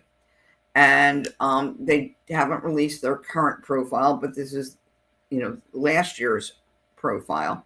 But basically, you are starting online, and you have to complete at least 2 semesters online, so a full year online, or at least 15 credits online. And so there's a total of 60 credits that you're completing, but some of those credits are coming from APIB, ACE, and dual enrollment. So it's great for a student who, for instance, wants to start at home and not actually go to campus, wants to start, online. And then there are the Gator programs, which I would say to some extent are similar to FSU's pathway programs. They're in a wide range of fields. There's a lot of computer stuff, but there's also architecture and interior design and construction management. And they're at either Santa Fe College or the State College of Florida in Manatee, Sarasota. They also make a commitment to their first-gen and low-income students with 2 programs, the Promise Program and the Opportunity Program. And these are not programs that you can apply to. I think you get offered them. So I only found this out a few years ago when I started doing this presentation and started digging for more data than I was getting directly from the colleges. Did you know that Gatorade was invented at the University of Florida? I think that's so cool. I mean, think about it, the Florida Gators. I mean, we should have known. Okay. But what else is really special about UF? Well, I think that there are a couple of things. First of all, is their stadium, the Swamp, and it is the 12th largest college football stadium in the country. And last year, or this year actually, the last NCAA men's basketball champions, UF won it in April of 2025. They recently announced a new graduate school campus that they're opening in Jacksonville, and it's going to open next year. And it will be things like engineering, management, data analytics, computer science. They're also going to add a master's degree in law, which is for non-lawyers who are working in an area of compliance. A number of different master's degrees and lots of stuff that's AI related.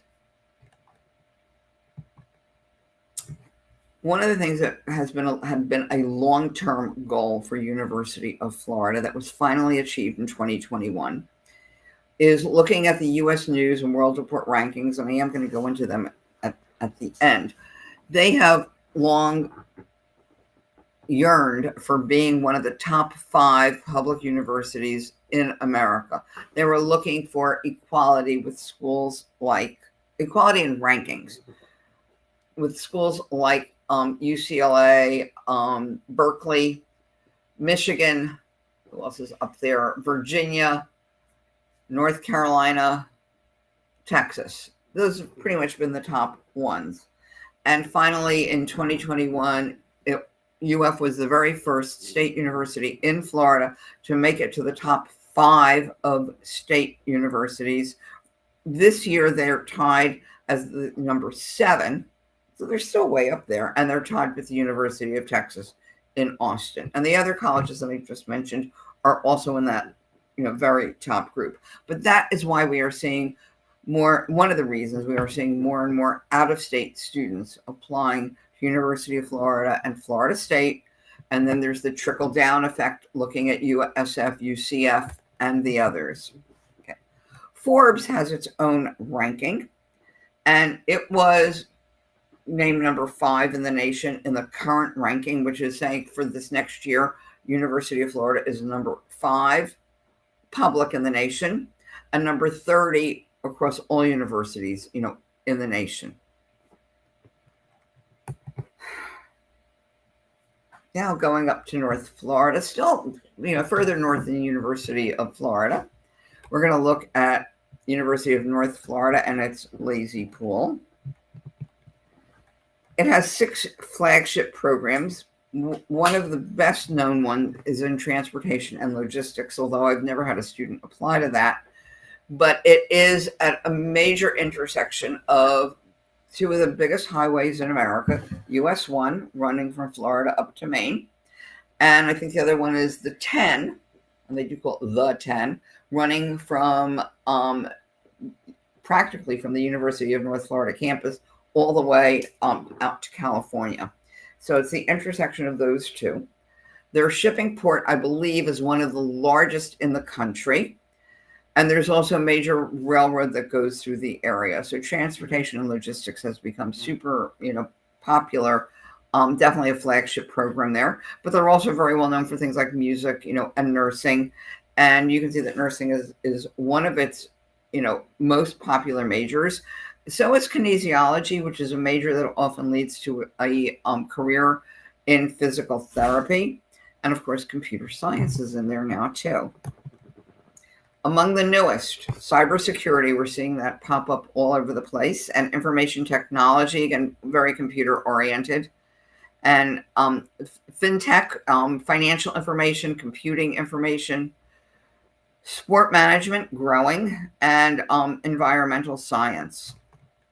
And environmental science is a unique major there because all 6 of its flagship colleges, flagship programs, have courses that are part of the environmental science new major. So let's talk about Jacksonville for a moment. It's a financial capital of America, one of our financial capitals, and it is our largest city, which surprised me when I found that out a few years ago because I always thought it was Miami, but it's not. It's Jacksonville. And businesses have been moving there like crazy.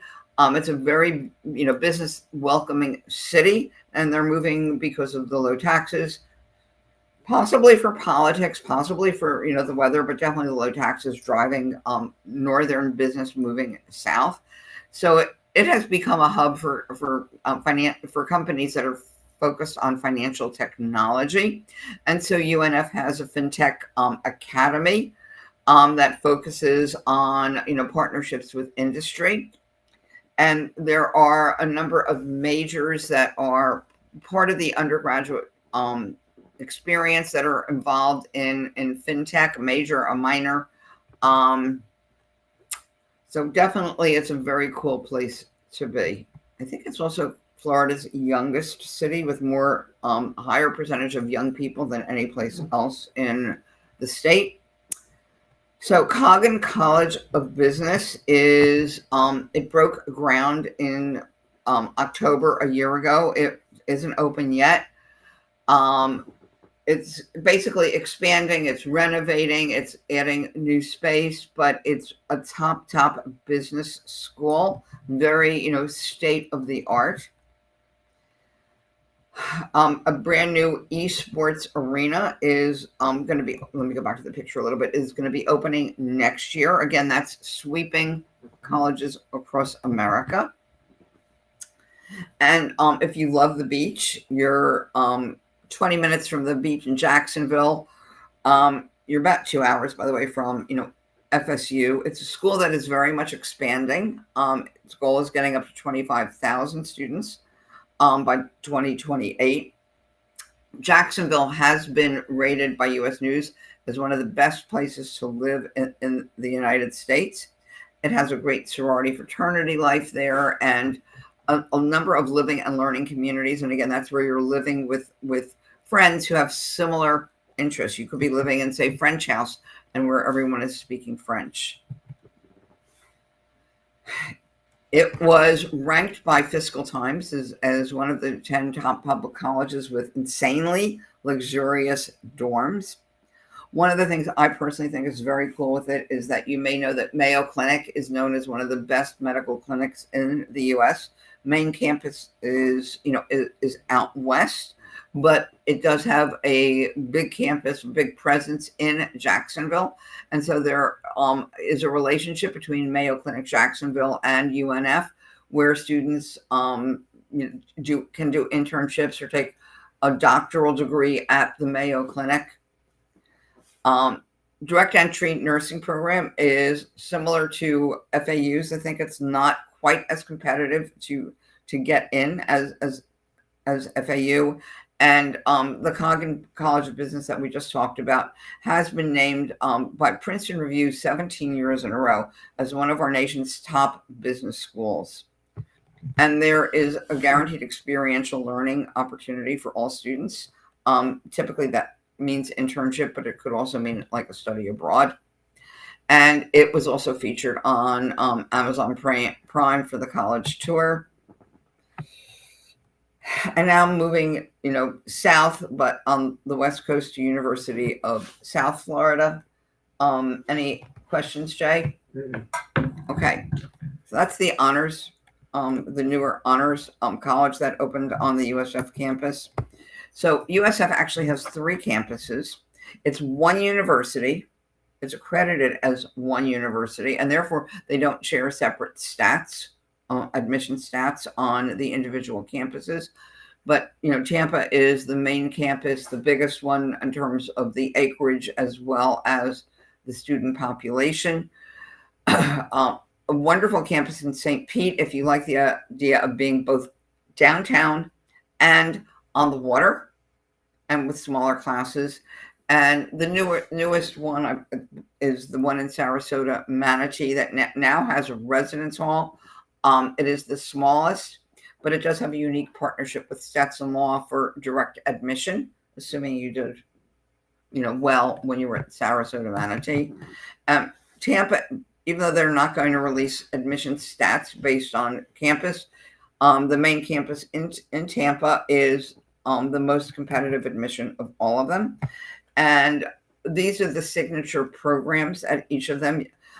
It stands to reason St. Pete, marine biology, you're on the water, really popular. The nursing program at Sarasota Manatee is a little is unique. It's really for people who already have a first degree in something else and they're earning a second degree because they decided they wanted to go into nursing. Perhaps they either hated their jobs or couldn't get a good job related to their undergraduate major, and they do have somewhat of a STEM background.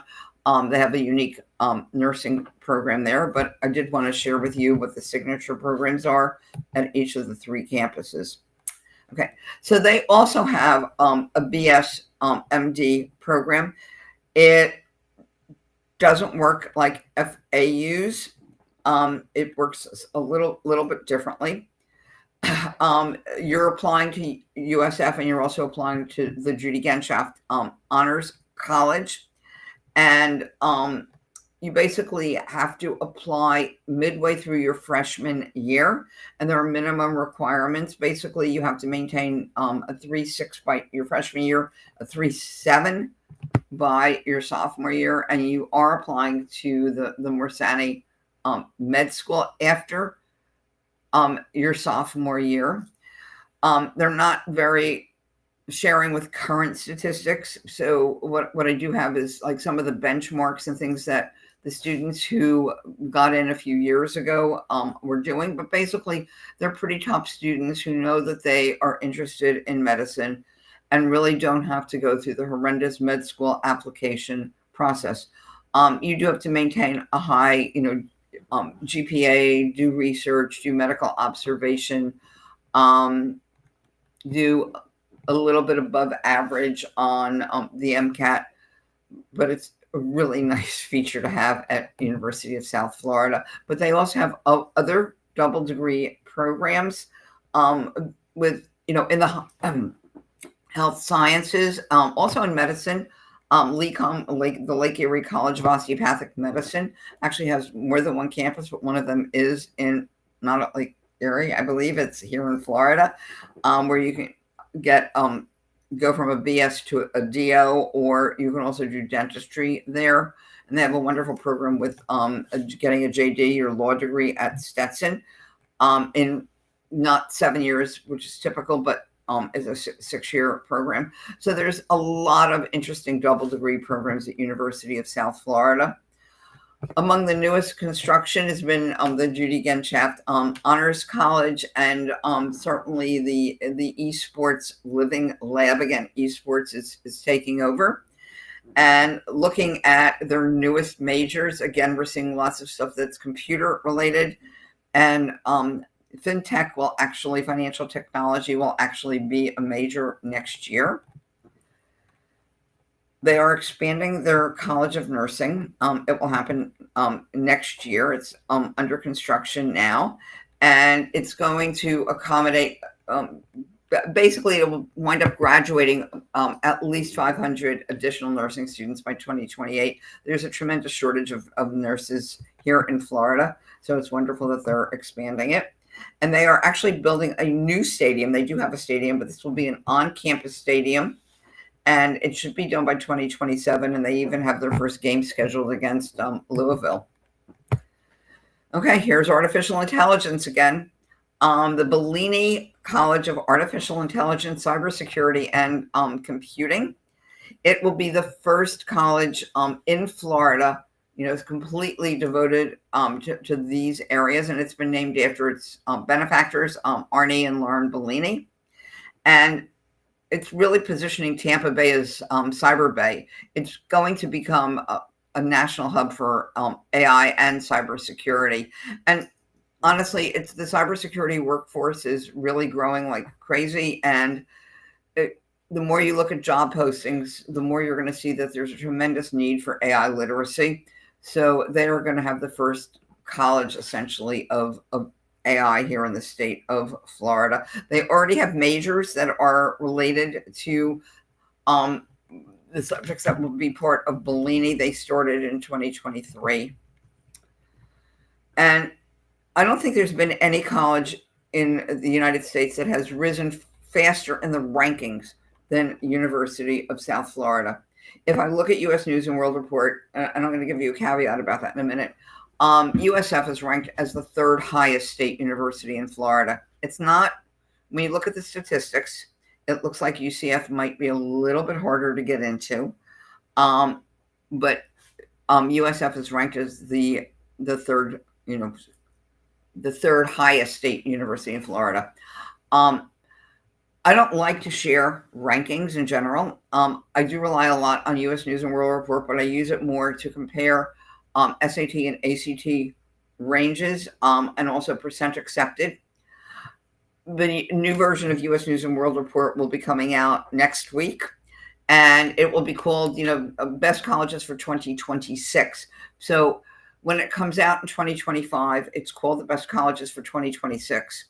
But it is based on admission data for students who actually enrolled, not in 2025, but in 2024, because all of the data they're government databases that the colleges have requirements of data that they must report to the federal government. And it's been like this for a number of years, but it's always like a year behind. And the data, when you look at their like mid 50% for SAT and ACT, it's not for the accepted kids, it's for the enrolled kids. Those numbers are not necessarily that different from the accepted students, but I use it a lot to if I can't think of a college that's great in engineering, I can look at all the colleges, their whole several hundred list of colleges that have wonderful colleges of engineering within them.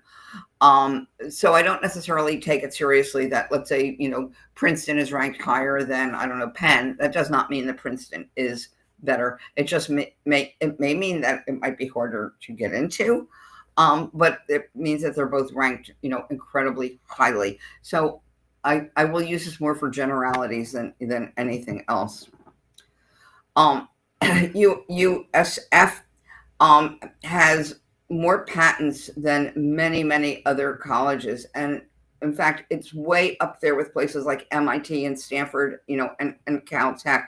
It's number 34 in the world, not just the United States, in terms of the number of patents. So new inventions that have come out of, let's say, faculty or typically graduate students at the University of South Florida.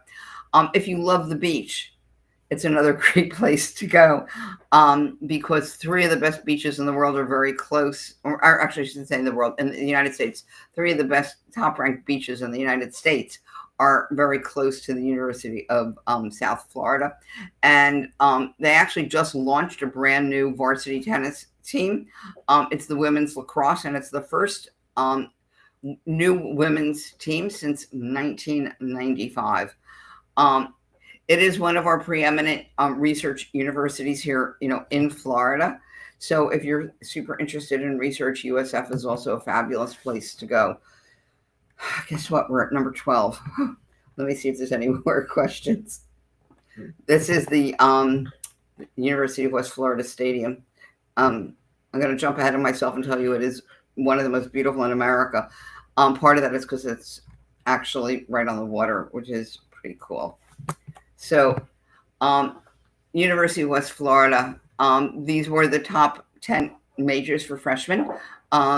It's the nursing is a pre-BSN program, but you can also see within here, there is lots of emphasis on STEM. By the way, the second most, I'd say, popular and second hardest things to get into after computer science, well, there's two of them. There's engineering, and especially mechanical engineering, and I'd say computer engineering. And after that is business. So that and anything related to computer science, these are the hardest majors to get into. And they're absolutely looking for kids whose extracurricular support those majors. And by the way, that's true for anything. If I say I want to be an English major, perhaps I've entered some creative writing contests. Perhaps I've, written some short stories. They're looking for my extracurricular that's related to it. Perhaps I tutor kids, in English. There is lots of collaboration going on at University of West Florida. It's also one of our smaller universities, and they have a terrific honors program there as well.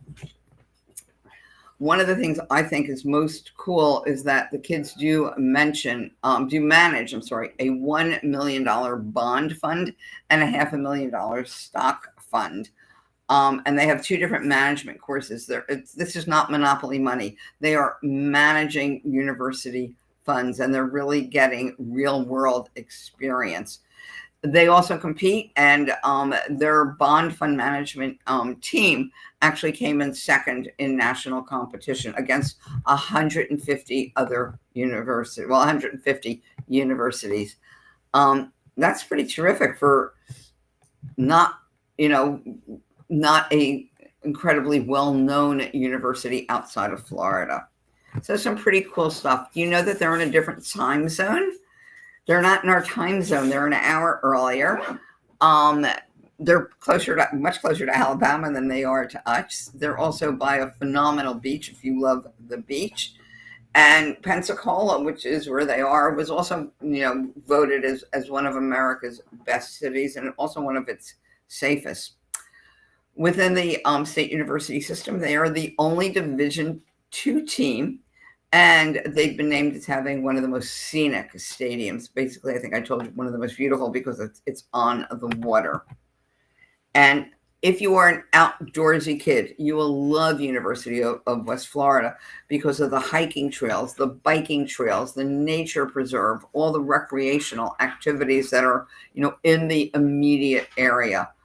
And also has very, very small classes. So sometimes, a lot of my families are looking for places where their kids can go to college where they have small classes, but which are not expensive. And here's the problem.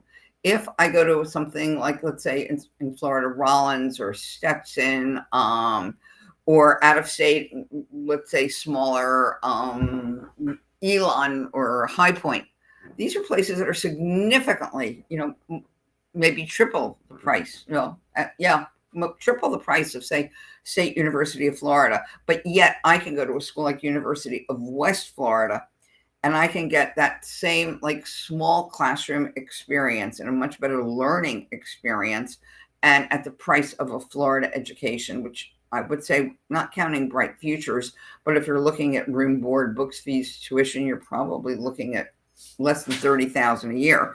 I'm not saying that that's a little bit of money, but when I compare it to some of our nation's top universities and even some of our top state universities as an out-of-stater, you're going to be paying close to $90,000. University of Michigan, at State University for out-of-staters, $90,000. I mean, look at the work we have here in Florida. Okay, it's actually been in the news. They have a brand new president, Manny Diaz. Sorry, I know nothing about him because he only just arrived a few months ago. One of the things that I think is really cool is that a few of the professors and students develop these goggles that can help doctors detect Alzheimer's disease much, much earlier. They're also an R2 research university, so we know that there's a lot of research going on there. And they have a major center for cybersecurity there, and they were just awarded funds to expand its training for Florida government personnel. And how about this? They won the men's golf NCAA Division II championship this year. I think that's pretty cool. Okay, done with the state universities, into some more general. There are other pathways to admission to all of our state universities. In fact, each of our state universities is required to have sort of a partner or target institution, one of our state colleges, with which there is a program that sort of guides you through that. If you start at this community what used to be a community college, but is now a state college. If you start here, you're guaranteed admission to the state university it's affiliated with, as long as you meet the requirements of that you've taken certain courses and you have a certain GPA. So they all have programs like this where they are called either bridge programs or transition programs. And we have 28 state colleges, the list of all of them. And there is a statewide articulation agreement, in fact, that if you go to any one, like let's just say you go to Palm Beach State College or Broward College or Miami-Dade College, if you get your AA degree, it's called your Associate of Arts degree. It doesn't mean you're an art major, by the way, it's just called Associate of Arts, like there is a Bachelor of Arts degree. You are guaranteed admission to one of our state universities for the remaining 60 credits for the remaining 2 years. You're not necessarily guaranteed to the one of your choice. In other words, it doesn't say, well, if you go to Palm Beach State College, you can go to UF. No, it means you can go to one of our state universities. It's just guaranteed admission. Okay. There are also some very specific transfer pathway programs. Sorry, this is the one that has sort of the direct route. Sorry, this is the one with direct route. What I gave you before, sorry, these are not the direct route. These are the pathway programs. There are the bridge and transition programs that allow you to start at that university. It might not be the main campus, it might be the summer, but that you transition into the main program eventually. These are the transfer pathways where there's a specific like Gator engineering program that if you get involved in that in the state college, then you're guaranteed admission to the University of Florida. So these are specific to the university. And one of the downloads that is listed in the beginning gives you much more information about these transfer pathways. So I'm going to end with just showing you how Florida colleges stack up to the rest of the country. So these are the top 6 state universities. I've given you 2 rankings. One is the state university ranking. And just because UVA is number 3 doesn't mean it's better than UNC number 4 or better than UC San Diego number 5 or better than UF number 6. It just means these are among the top, the most prestigious, if you will, state universities. And then if you were to add in all the privates in between, it shows you that University of Florida is ranked number 30 amongst all state and private universities in America. FSU, which is our other flagship university, is ranked number 22 and 55. So our 2 flagship universities are in the top 22 in the nation, which I think is pretty special. That might change next week with the new U.S. News. So this was the U.S. News that came out in September of 2024 for the rankings for 2025. 9 of our state universities are ranked in terms of having just being in national ranks. Yes, there are some high numbers in there, but you know what? There's many, many, many, more state universities than this. And we have 9 of our 12 are ranked nationally. We have 9 of our 12 ranked for business of having top business programs in the country. And all 12 of them are ranked in engineering. There's 2 different engineering ranks, depending upon whether they give a doctoral degree or they only go up to a bachelor's degree, but all 12 are ranked for engineering. And I'd like to say for, at the end, just if you enjoyed this webinar, we have lots of other webinars that are on our website. We give webinars all the time. They're all free. They all have recordings. You're more than welcome. We invite you to just register for a future webinar or look at some of our previous webinars on things like how to fill out your Common App. What are the most notable trends in last year's whole, college admissions process, and how does that affect kids who are applying today? How to write a great essay. So lots of wonderful information for all of you. And, we do hope that you'll consider, engaging our services at Judi Robinovitz Associates for just private college counseling. We do boot camps every summer. Our boot camps are over for this summer, but we love to work with kids individually, and I have a whole team of college counselors and essay experts that help with the entire process. And I'm happy to take some additional questions if there are any. We did this in just over 2 hours, which is about par for the course. Okay, thanks everyone. Have a lovely evening. Sorry for keeping you so long. Just lots of information to share. Have a great evening, and thanks so much for